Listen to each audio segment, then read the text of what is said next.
Hai, ini Gizi Edu, teman belajar kalian. Satu topik pembahasan yang menarik yang bersangkut paut dengan obesitas, yaitu resistansi leptin. Apakah teman-teman pernah mendengarnya? Yuk kita kenalan dengan leptin. Leptin adalah hormon yang memberikan sinyal rasa kenyang pada otak bagian hipotalamus, khususnya di ventromedial, hypothalamic nucleus atau VMH, dan lateral hypothalamic nuclei atau LH. Di mana leptin ini disekresikan terutama pada sel adiposa, spesifiknya itu di sel adiposa putih. Nah, peningkatan sel adiposa akan meningkatkan juga produksi dari hormon leptin. Di mana di kondisi normal, leptin ini dia akan meningkat kadarnya ketika kita mengonsumsi makanan. Dan dia akan menurun kadarnya ketika kita berada dalam kondisi puasa atau tidak ada makanan yang masuk ke dalam tubuh kita. Resistansi leptin itu ada dua tipe, ada yang sentral dan periferal.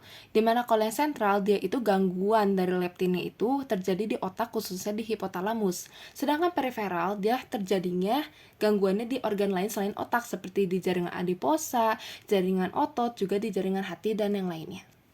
Sekarang kita akan fokus pada resistansi leptin sentral, di mana resistansi leptin sentral merupakan kondisi hiperleptinemia yang berkepanjangan atau kronis, sehingga menyebabkan gangguan penerimaan sinyal leptin pada hipotalamus, yang akhirnya menyebabkan kita merasa lapar walaupun kadar leptin kita itu sudah tinggi. Di mana mekanisme resistansi leptin ini mirip dengan resistansi insulin, perbedaannya itu di dampaknya. Tentu saja resistansi leptin akan menyebabkan obesitas, sedangkan resistansi insulin akan menyebabkan diabetes mellitus tipe 2. Mekanisme kerja hormon leptin. Leptin disekresikan oleh sel adiposa ke dalam aliran darah, kemudian melewati blood-brain barrier atau BBB, dan berikatan dengan LAPR atau leptin reseptor yang akan memberikan sinyal rasa kenyang kepada otak khususnya di bagian hipotalamus, kemudian akan menurunkan rasa lapar dan juga menurunkan asupan makanan. Apa sih faktor penyebab resistansi leptin? Resistansi leptin dapat terjadi karena pola makan yang tinggi lemak dan energi, di mana asupan lemak yang tinggi dapat menyebabkan peningkatan trigliserida dalam plasma yang dapat mengganggu transport leptin di blood-brain barrier, sehingga akhirnya sinyal kenyang yang harusnya sampai ke hipotalamus jadi terganggu. Kemudian bisa juga disebabkan karena genetik, akibat gangguan produksi leptin yang sedikit atau hampir tidak ada, bisa karena mutasi gen leptin reseptor, dan juga bisa karena gangguan fungsi hipotalamus yang kurang responsif terhadap sinyal leptin.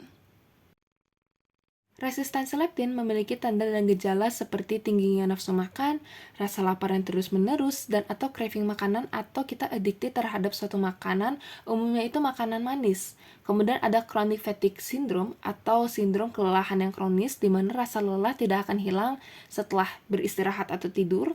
Kemudian ada depresi, kesulitan menurunkan berat badan, obesitas, resistansi insulin, NAFLD atau non-alcoholic fatty liver disease, dan juga imunitas yang lemah.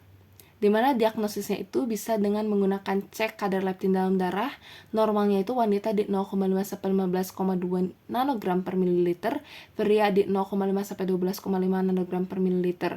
Apabila lebih tinggi, ya bisa jadi ada tanda-tanda kalau kita terindikasi resistansi leptin.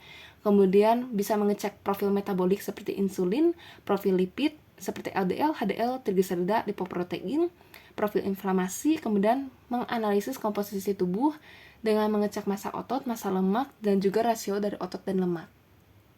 Ada beberapa hal yang dapat dilakukan untuk menyeimbangkan hormon leptin. Selain dari terapi farmakologis menggunakan obat-obatan, kita bisa melakukan diet gizi seimbang dengan cara kita mengonsumsi makanan yang beragam atau bervariasi, memperbanyak konsumsi serat, membatasi asupan gula, garam, dan lemak sesuai anjuran pemerintah, di mana gula itu anjurannya 4 sendok makan per hari, garam 1 sendok teh per hari, lemak 5 sendok makan per hari, dan juga jangan lupa mengonsumsi cukup air putih atau sekitar 2 liter atau 8 gelas per hari. Nah, teman-teman kalau mau cek lebih detail tentang bagaimana sih prinsip pola diet gizi seimbang, bisa cek di video apakah semua kalori itu sama, yes or no. Next, didukung juga dengan rutin berolahraga dengan minimal waktunya itu 30 menit per hari atau 150 menit per minggu. Dimana prinsip olahraga ini itu harus BBTT atau baik, benar, terukur, dan teratur. Dimana baik itu disarankan dimulainya sejak usia muda hingga usia lanjut di minimal 30 menit, menggunakan perlengkapan olahraga yang sesuai dan dilakukan secara bertahap, dimulai dari pemanasan 5-10 menit dan diikuti dengan pendinginan selama 5 menit. Kemudian ada benar, yakni pilihan olahraga yang digemari, aman, mudah, sesuai dengan kondisi fisik dan pola gerak yang dilakukan. Jadi bisa disesuaikan lagi dengan kemampuan teman-teman. Jangan maksain olahraga yang emang berat kalau misalnya teman-teman belum terbiasa. Kemudian ada terukur, di mana melakukan pengukuran dengan nadi setiap hari akhir pelatihan dengan tujuan menilai apakah target denyut nadi tercapai atau tidak dan teratur. Untuk mencapai hasil optimal olahraga perlu dilakukan minimal 3 kali seminggu. Kemudian fungsi dari olahraga ini untuk memperbaiki sinyal leptin terkait nafsu makan dan memperbaiki metabolisme glukosa di seluruh jaringan. Jangan meremehkan waktu tidur juga, karena kita itu butuh waktu tidur yang cukup.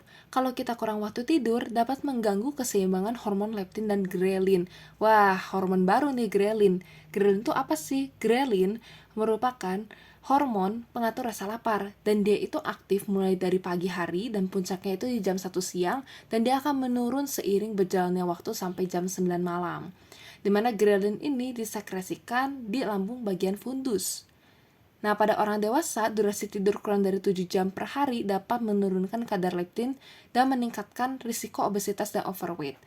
Kalau misalnya kadar leptin kita turun, otomatis jadi sinyal rasa kenyang di kita juga turun. Jadi kita itu bawaannya lapar terus mau makan.